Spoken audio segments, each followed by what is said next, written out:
Conseil diplomatique. Les ministres d'État, ministres des Affaires étrangères appellent à la mise en œuvre urgente de la résolution 2773 qui exige les retraits sans condition de l'armée rwandaise sur le sol congolais. La chef de la diplomatie congolaise était devant les diplomates accrédités à Kinshasa. Les contenus de ces échanges à suivre dans un instant dans ce journal. La mobilisation face à l'agression s'est faite dans toutes ses facettes. Les rassemblements populaires, du porte-à-porte, c'est le cas de figure avec la vice-ministre de l'Intérieur qui, elle, s'est intéressée aux jeunes filles qu'elle appelle à servir sous les drapeaux. Un appel individuel. On fait le point dans ce journal. Bienvenue à tous, c'est écrit noir sur blanc, les forces spéciales rwandaises qui occupent une partie du territoire national doivent quitter les sols congolais. La résolution 2773 du Conseil de sécurité des Nations Unies doit s'appliquer en urgence. C'est l'essentiel du message de la ministre d'État, ministre des Affaires étrangères, Thérèse Kaikwamba Wagner, qui était en face des diplomates en poste en République démocratique du Congo. Edith Chala pour les détails. Au cours du briefing diplomatique avec les membres du corps diplomatique accrédité en République démocratique du Congo, la ministre d'État, ministre des Affaires étrangères, de la coopération internationale et de la francophonie, Thérèse Kaikwamba Wagner, a appelé à la mise en œuvre urgente de la résolution 2773, soulignant qu'elle a été adoptée, a appelé à la mise en œuvre urgente de la résolution 2773. Adoptée en février 2025, la résolution 2773 a fermement condamné le rôle du Rwanda et a exigé le retrait immédiat des forces rwandaises et ses supplétifs du M23 du territoire congolais. Cette résolution clarifie la nature de la situation dans l'est de la RDC et constitue un outil important pour la RDC dans ses efforts diplomatiques visant à mettre fin à la crise. Mais pas seulement au niveau de la République démocratique du Congo, mais au niveau aussi de la région, de la sous-région, aussi le besoin de reprendre le plus vite possible le processus de Luanda et celui de Nairobi pour ne pas perdre le momentum et pour pouvoir passer à l'action rapidement. Nous voulons surtout éviter de nous retrouver dans une situation d'enlisement et dans une situation où après on ne sait pas comment relancer les choses. Donc, la ministre d'État, ministre des Affaires étrangères, coopération internationale et francophonie, Thérèse Kaikwamba Wagner, a également abordé la nécessité de relancer rapidement les processus de Luanda et de Nairobi afin de trouver des solutions diplomatiques durables à la crise dans l'est du pays. Selon la chef de la diplomatie congolaise, la RDC soutient l'alignement et non la fusion des processus de Luanda et de Nairobi. Marathon diplomatique pour présenter la situation sécuritaire dans l'est du pays aux partenaires. Eh bien, le président de l'Assemblée nationale, Vital Kamerhe, est arrivé à Jérusalem en Israël où il a échangé avec les présidents du Parlement de l'État hébreu, la Knesset. D'autres précisions dans ces commentaires d'Anim Balaka. Suivez. Le président de l'Assemblée nationale de la République démocratique du Congo a effectué une visite de travail de haut niveau à Jérusalem, en Israël, dans le cadre du marathon diplomatique qu'il a amorcé depuis plusieurs mois sous l'impulsion du président de la République, Félix Antoine Tshisekedi Tshilombo. Accompagné des députés et diplomates congolais, le professeur Vital Kamerhe a été reçu en Terre Sainte le dimanche 2 mars 2025 par son homologue israélien, l'honorable Amir Ohana.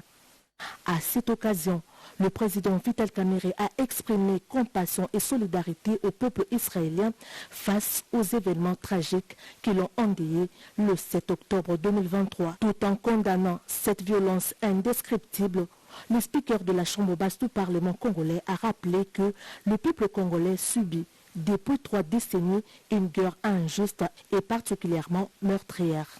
Le président Vital Kamerhe a précisé que les populations de l'Ituri, du nord et du sud Kivu, qui meurent par milliers et endurent d'atroces souffrances, méritent également les soutiens et l'attention du monde entier. Allusion a été faite à la violation de l'intégrité territoriale de la République démocratique du Congo par le Rwanda et ses supplétifs 23 en cours dans la partie est du pays. Nous connaissons la guerre à l'est de la République démocratique du Congo, où nous avons des groupes terroristes, ADF Nalu, mais malheureusement où nous connaissons aussi l'agression de la part de notre voisin du Rwanda.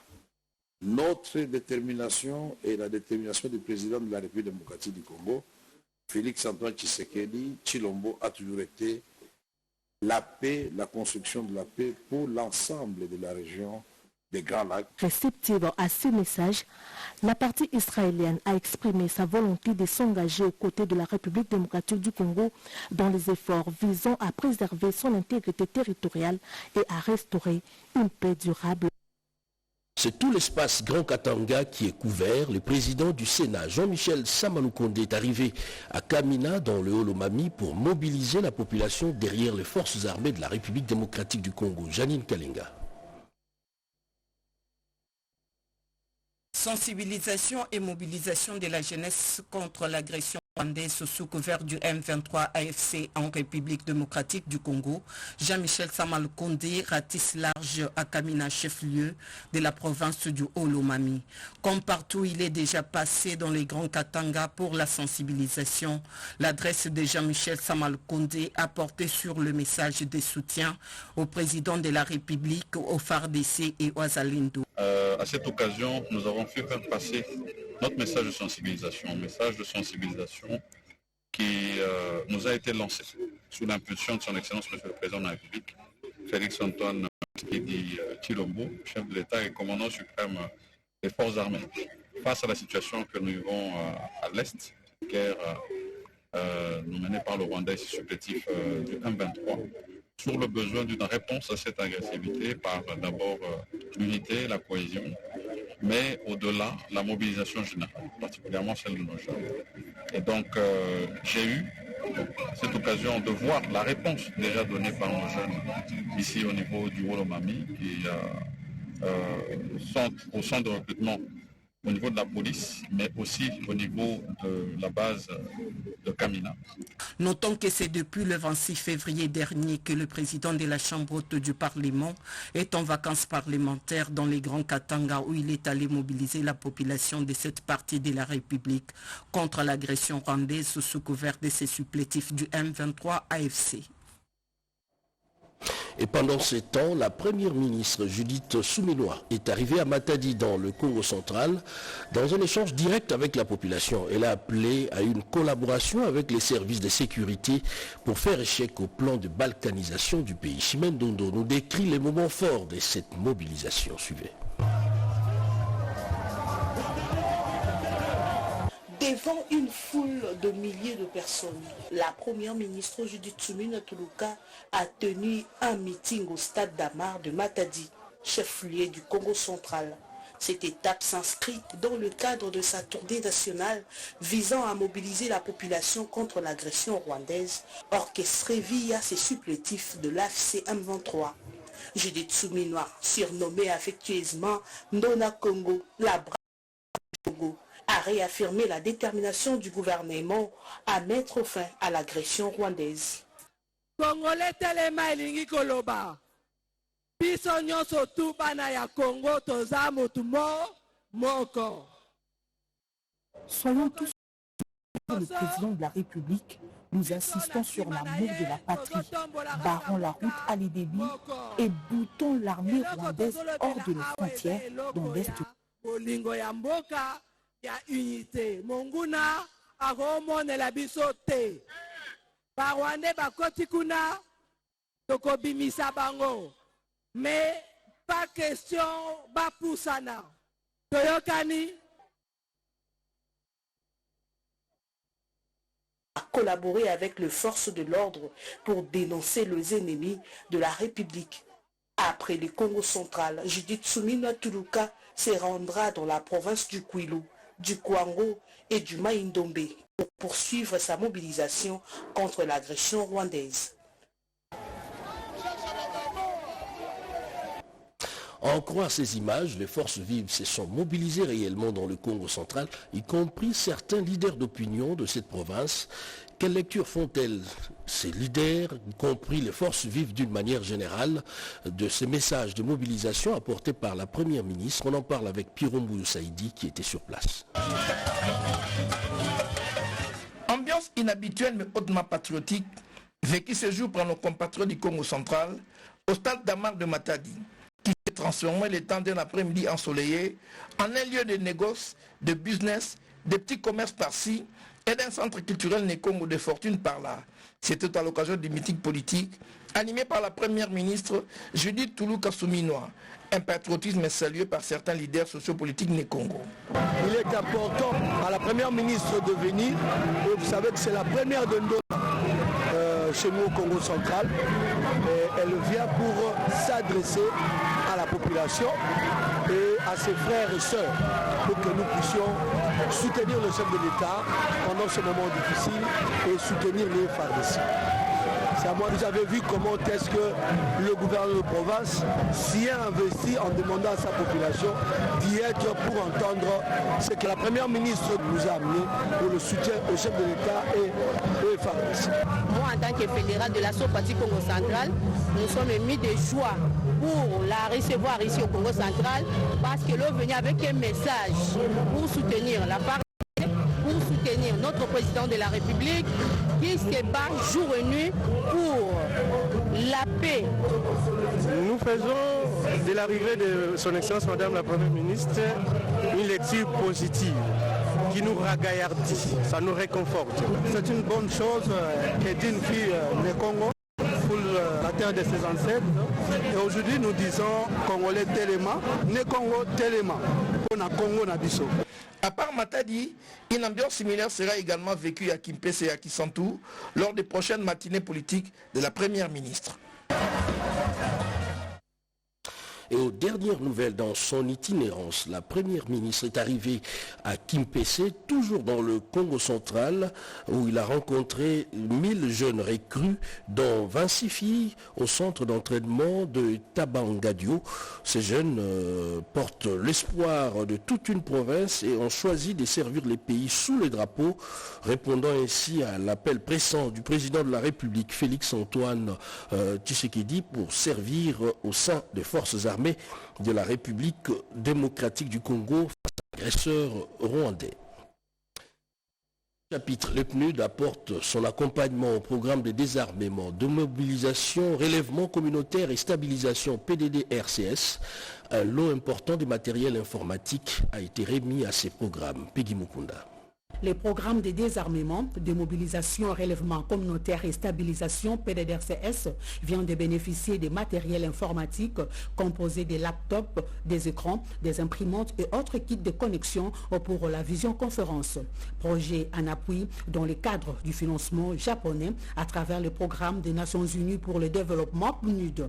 Au nom du coordonnateur national du PDDRCS, Jean Dédieu, Désiré Tangatita, que son directeur de cabinet, M. Nathanaël Mulunda Bakole, a réceptionné ces matériels. J'ai l'honneur de recevoir aujourd'hui nos partenaires et collègues du PNUD, qui sont nos partenaires traditionnels, qui nous ont toujours appuyés dans le cadre de ce programme afin d'accompagner la vision de son Excellence, Monsieur le Président de la République, son Excellence Félix-Antoine Tshisekedi Tshilombo, qui a pour mission de pacifier toutes les provinces et toute la RDC. Les PNUD, les partenaires, viennent de réaliser la promesse.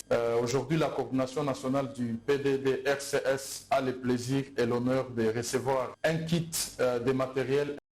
Après la présentation de l'acte de la remise et de la liste de biens, s'en est suivi la remise officielle entre les directeurs des cabinets de PDD, M. Nathanaël Mulunda Bakole et de la représentante du PNUD. Cet acte posé vient une fois de plus nouer les bons partenariats entre le PDDRCS et le PNUD. C'est ce qu'on appelle du porte-à-porte. La vice-ministre de l'Intérieur, Eugénie Tchel, a été dans les rues de Kinshasa et appelle les jeunes filles à rejoindre les rangs de l'armée. Certaines ont en quelque sorte brisé les tabous, parce que servir sous les drapeaux serait plus une affaire des hommes, et elles ont apposé leur accord pour servir les pays dans le rang des forces armées de la République démocratique du Congo.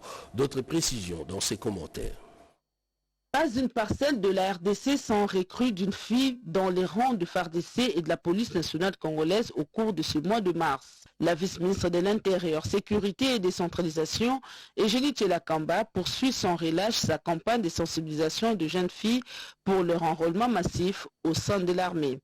À la commune de la Gombe, le numéro 2 de la territoriale a eu une causerie morale avec les jeunes filles de cette commune venues à son écoute. L'occasion pour Eugénie Kamba de revenir sur l'importance du dernier discours du chef de l'État et commandant suprême Félix-Antoine Tshisekedi Tshilombo de la mobilisation générale face à l'agression rwandaise. Elle les a également appelés à s'approprier la campagne congolais Téléma lancée par la première ministre. Le président de la République, le commandant suprême, compte beaucoup sur nous les femmes. Alors, vous les jeunes filles, qu'attendez-vous pour vous enrôler massivement au sein de nos forces armées de la République démocratique du Congo? Réveillons-nous, totalement. Maman première ministre à l'Obinim. Message bien capté. Avec sourire aux lèvres, les jeunes filles ont pris l'engagement sur place de s'enrôler dans l'armée. Un grand merci à la dame la ministre et de mon côté, je veux aussi sensibiliser mes amis ici afin que nous puissions nous enrôler pour défendre notre pays. On doit vraiment soutenir la vision de notre président puis soutenir la dame la ministre. Juste après, la vice-ministre de l'Intérieur, Eugénie Kamba, s'est rendue au marché Gambela où, après une causerie, les femmes ont pris elles aussi la décision non seulement d'intégrer l'armée elles seules, mais avec leurs proches des familles. Sincèrement, je décide de m'enrôler dans l'armée pour défendre notre patrie. C'est avec une nette satisfaction que la vice-ministre de l'Intérieur, Eugénie Kamba, a repris les chefs de son bureau de travail. Dans le même registre ou presque, les femmes du Grand Kivu résidant à Kinshasa se sont joints à l'ancienne ministre Claudine Doucy pour soutenir les forces armées de la République démocratique du Congo. On en parle dans ses commentaires. Connue pour son dévouement à la cause des autres, Claudine Doucy débarque au camp colonel Tchachi à la tête d'une bonne brochette de femmes originaires du Grand Kivu. Le lieu du cabaret et ses pairs sont accueillis avec faste avant de poser leur acte de générosité. Outre la visite de malades, Claudine Doucy et les femmes du Kivu ont organisé une prière pour le malade et la nation congolaise. La députée nationale et son équipe ne sont pas venues bredouilles. Elles ont remis un important lot de vivres et non-vivres à la grande satisfaction des bénéficiaires. Je voudrais vous remercier pour votre compassion. La délégation a aussi partagé un repas avec ces vaillants défenseurs du drapeau, histoire de leur donner du cœur au ventre. Des actions qui traduisent un soutien concret aux forces armées de la République démocratique du Congo et à leur commandant suprême, Félix-Antoine Tshisekedi Tshilombo. Les Banyamulenge n'ont pas donné mandat à Paul Kagame d'envahir la République démocratique du Congo et cette communauté, les Banyamulenge, n'est nullement sous une quelconque menace en République démocratique du Congo. Une délégation de cette communauté a été reçue par le secrétaire général de l'UDPS, Augustin Kabouya, à Lembikaï.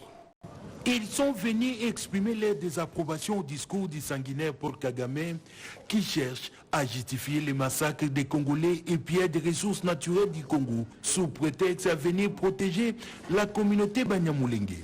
Les Banyamulenge n'ont pas donné mandat ni appelé les présidents rwandais ou un groupe d'individus à venir envahir la République démocratique du Congo, ont-ils fait savoir. Pour ses compatriotes, l'État n'est pas à la division ni au conflit tribaux pour ne pas tomber dans les pieds de l'agresseur. Pour ce faire, il sollicite l'accompagnement du secrétaire général, faisant office du président intérimaire de l'UDPS, première force politique du pays, pour qu'il soit leur porte-parole auprès des institutions et de toute la nation congolaise, car cette guerre d'agression n'épargne aucune communauté. Nous avons le chef de l'État à qui nous exprimons notre soutien, parce qu'il a toujours dit les Banyamulenge sont de Congolais, et aujourd'hui c'est l'État où nous avons besoin plus de l'unité que des divisions. Et nous avons sollicité son concours. À son tour, le député national Augustin Kabouya a rassuré ses hôtes du soutien de son parti qui a un ministre de cette communauté dans le gouvernement. Je les ai rassurés. Ils sont chez eux et nous devons mener la démarche pour montrer à tout le monde et aider les chefs de l'État pour la cohésion. Puisqu'ils ne sont pas d'accord, j'insiste devant eux, ils m'ont dit qu'ils n'ont jamais été d'accord avec Paul Kagame, qui utilise le prétexte de Banyamulenge en danger au Congo pour agresser notre pays et piller nos richesses. En cette période, aucun argumentaire ne peut pas justifier les viols, les tueries et les pièges systématiques des ressources naturelles de la RDC dans sa partie orientale. Dans la suite de l'itinérance du président du Sénat dans l'espace Grand Katanga, le directeur général de l'autorité des régulations de la sous-traitance dans le secteur privé, Miguel Kachal-Katem, s'est joint aux forces vives pour mobiliser beaucoup plus le jeune. On en parle dans ses commentaires des Sous-Ingoy. En séjour dans le Grand Katanga, précisément à Kolwezi, dans la province du Lualaba, le directeur général de l'ARSP, Miguel Kachal-Katem, poursuit avec la sensibilisation autour de l'appel à l'unité nationale. À cela s'ajoute l'appel à l'enrôlement des jeunes dans l'armée, ce conformément au message lancé sur place par le président du Sénat, Jean-Michel Samaloukonde-Kenge. Michel Kachal-Katem a exhorté les notables, les jeunes ainsi que les différentes couches de la population du Lualaba à bannir la division. Il les a par ailleurs invités à s'approprier le message du président du Sénat afin de lutter contre les antivaleurs et de rester derrière le chef de l'État. Et ce, pour faire face aux ennemis de la République. Nous devons savoir qu'il y a 30 ans que notre pays est en train de dépenser, déployer beaucoup de moyens affectés à cette guerre et ces moyens pouvaient contribuer au développement du pays. Si nous voulons compter les budgets ou les moyens qui sont affectés à cette guerre, nous parlons de plusieurs milliards de dollars. Et ces milliards devraient entrer dans les circuits du développement de notre pays. Nous encourageons les efforts diplomatiques du chef de l'État, mais nous devons savoir que lui seul va réussir. Il a besoin de l'adhésion de toute la population parce que c'est la nation qui est agressée. Avec ce message, le directeur général Miguel Kachal-Katem attend apporter sa pierre à l'édifice qui est la restauration de la paix dans l'ensemble du territoire national. Le programme national de développement agricole financé par la Banque mondiale évolue normalement. Un programme qui a pour objectif assurer la sécurité alimentaire. Il en a été question à Chikapa dans le Kasaï. On en parle dans ses commentaires. L'unité nationale de coordination du programme national de développement agricole a effectué une mission d'évaluation des opérateurs techniques de mise en œuvre à Chikapa pendant 5 jours. À la fin de la dite mission, une mission d'éclaircissement a été présentée devant la presse locale et nationale pour éclairer l'opinion sur l'approche PNDA et l'annonce du début de la saison agricole B 2025. M. Grégoire Maponoko, coordonnateur provincial des PNDA, a présenté les projets et ses objectifs. Le programme national de développement agricole, c'est un projet du gouvernement congolais qui a reçu le financement de la Banque mondiale pour une période de 15 ans. Donc c'est pour combattre tant soit peu cette pauvreté, assurer la sécurité alimentaire, augmenter les revenus de nos populations. Monsieur Lazare Milambo, expert agronome national du PNDA, a parlé des stratégies mises en place. Nous voulons que les agrimultiplicateurs soient proches des petits exploitants. C'est-à-dire qu'ils puissent produire la semence proche de ceux qui en ont besoin. S'adressant aux agrimultiplicateurs et aux petits exploitants agricoles, M. Moufchia, coordonnateur HPP Congo pour les Kasaï, a annoncé les débuts imminents de la saison agricole B 2025. La commune de Dilala, dans la ville de Kolwezi, province du Lualaba, est aujourd'hui un vaste chantier à ciel ouvert. L'autorité municipale a fait le tour des différents chantiers financés par la redevance minière. Images et commentaires. Le chef de l'exécutif communal de Dilala a effectué mardi 4 mars une visite d'inspection des différents chantiers amorcés il y a peu dans sa juridiction. Françoise Mangojikouara a entamé sa ronde au quartier Kanina sur l'avenue Honorable Archimède Kabeya Kalassa. Sur place, les travaux de construction des drains pour l'évacuation des eaux se poursuivent normalement à la grande satisfaction de ses riverains. Nous remercions l'autorité qui s'engage pour faire tant de paix avec les moyens de bord, les paix que nous voyons. Nous la remercions sincèrement, Madame la bourgmestre, continuez comme ça. Dès là, la patronne de la commune de Dilala est allée s'imprégner de l'état d'avancement des travaux du nouveau bâtiment de la clinique moderne localisé dans la cellule Ewabora. Cet ouvrage, d'un étage encore en construction, est une preuve réfutable d'une bonne gestion de la redevance minière dont bénéficiaires, les administrés de Françoise Mangouji-Kouara. L'accélération des travaux de ces bâtiments intelligents répondant aux normes internationales témoigne l'engagement et la détermination dont fait montre la patronne des Dilala à remettre cette infrastructure sanitaire moderne à la disposition des Lualabé dans les délais requis. Faisant un tour au centre des références Fimasuka Saini, la femme aux actions concrètes a réglé la facture pour les frais d'hospitalisation des dames qui venaient d'accoucher et des malades. Ces gestes a été salué à sa juste valeur par les bénéficiaires. Françoise Mangouji-Kouara a ponctué sa visite d'inspection des chantiers sur l'avenue Mamakage où s'effectuent les travaux de réhabilitation des sites artères longues d'environ 5 km.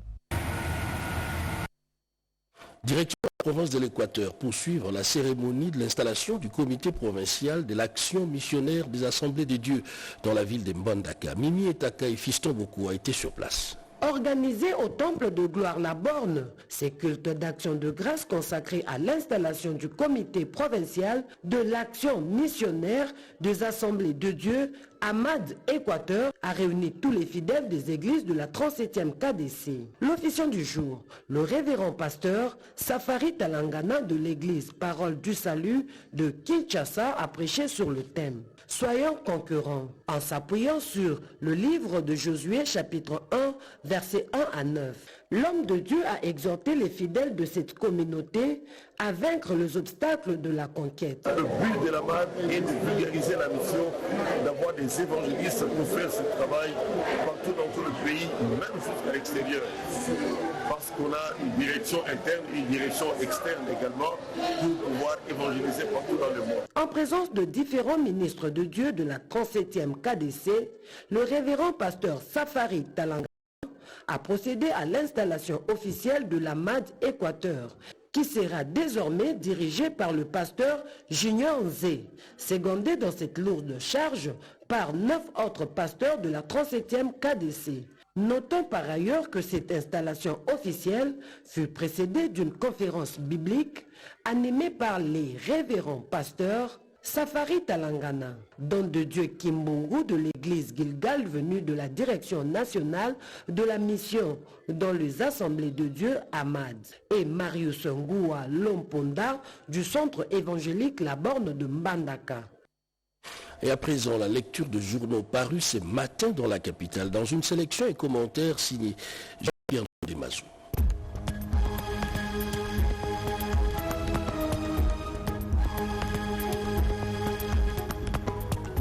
Bienvenue mesdames, messieurs à cette revue de presse du jeudi 6 mars 2025. Attentat après le meeting de Nanga à Bukavu, les victimes inhumées et le bilan passe à 17 morts et 60 blessés, rapporte la référence plus. 12 personnes sur les 17 victimes des 2 explosions meurtrières après le meeting du groupe rebelle 123 AFC à Bukavu le 27 février dernier ont été inhumées le mardi 4 mars 2025. Selon un dernier rapport, le bilan des victimes s'élève désormais à 17 morts et 60 blessés. Les autorités congolaises ont rapidement imputé la responsabilité de cette tragédie à l'armée rwandaise et aux rebelles 123 AFC, affirmant que des roquettes et des grenades avaient été utilisées contre la foule.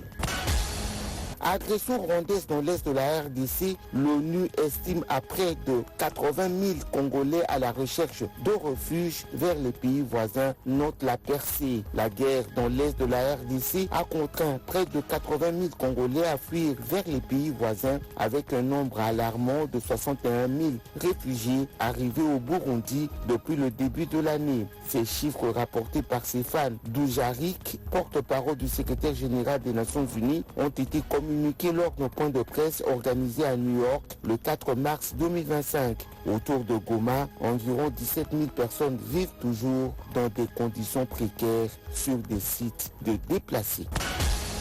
Ouvira, interdiction d'opérations administratives dans les zones occupées par l'armée rwandaise, titre info27.cd. Une mesure interdisant formellement toute activité administrative dans des zones sous contrôle de l'armée rwandaise a été instaurée à Ouvira, chef-lieu provisoire de la province du Sud Kivu. Cette décision vise à protéger l'intégrité territoriale du pays, garantir la sécurité des citoyens et prévenir les abus, notamment dans les secteurs de l'urbanisme et des travaux publics. La décision a été rendue publique mercredi 5 mars 2025 par le ministre chargé des travaux publics, de l'habitat, des affaires foncières et hydrocarbures du Sud Kivu, Georges Kibungi Babingwa.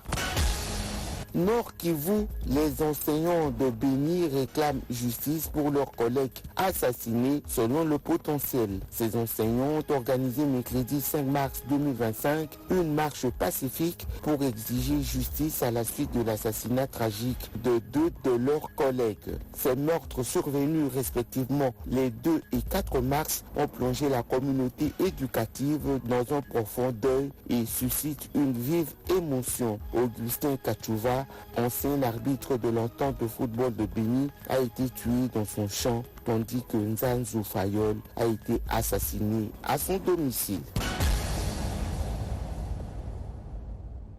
Et voilà qui met un terme à ce journal de la mi-journée sur la RTNC. Merci de l'avoir suivi depuis la ville portuaire de Matadi dans le Congo central. 19h, Blandine Wavingana. 20h, Marie-Louise Mela. 23h, Gaëtan Magalano. Excellent suite de programme sur nos antennes. Et bon après-midi chez vous.